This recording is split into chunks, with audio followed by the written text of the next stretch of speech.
রবি অবাক হয়ে জিজ্ঞাসা করলো, কেন যাব না? বাবা যান, বাবার বন্ধুরা যান, বাবার বাড়ি আছে, সেখানে তুমিও গিয়েছো। হ্যাঁ হ্যাঁ, কিন্তু ভীষণ বিপজ্জনক ব্যাপার, প্রাণটি হাতে করে সেখানে যেতে হয়। তার মানে একটি মারাত্মক জিনিস হুড় হুড় দুল করে ঝাঁকিয়ে ঘুরিয়ে যাত্রীদের এদিক ওদিক ছুড়ে দেয়। একেবারে যে বাইরে ছুড়ে ফেলে দেয় না, সেটাই রক্ষে। রবি শিউরে উঠল। কিন্তু জায়গাটা শান্তিনিকেতন কিরকম জায়গা? চমৎকার জায়গা। স্বপ্ন বাড়ি থেকে রান্নাঘর পর্যন্ত যে রাস্তাটা চলে গিয়েছে তার উপর কোনো ছাদ নেই, অথচ সেখানে গিয়ে হেঁটে গেলে গায়ে রোদ কিংবা বৃষ্টির জল লাগে না। অথচ আমরা সকলেই জানি রবীন্দ্রনাথ ঠাকুর তার জীবনের বেশিরভাগ সময়টাই কাটিয়েছিলেন শান্তিনিকেতনে। অনুষ্ঠান চলতে চলতে ছোট ছোট নানান গল্প আমরা শুনে নেব।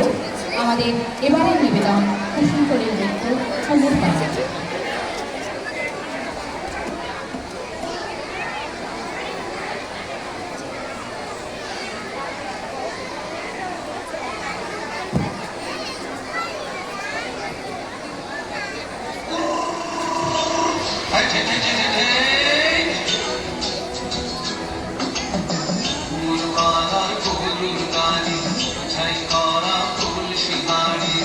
গাড়ি চালায় বংশী মতো সঙ্গে যে যায় ভাগ্নে মতো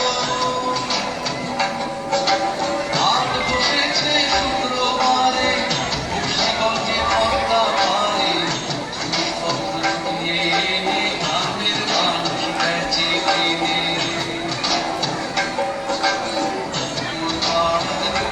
গাড়ি ছাই করা বংশী গাড়ি চালায় বংশী মতো সঙ্গে যে যায় ভাগ্নে মতো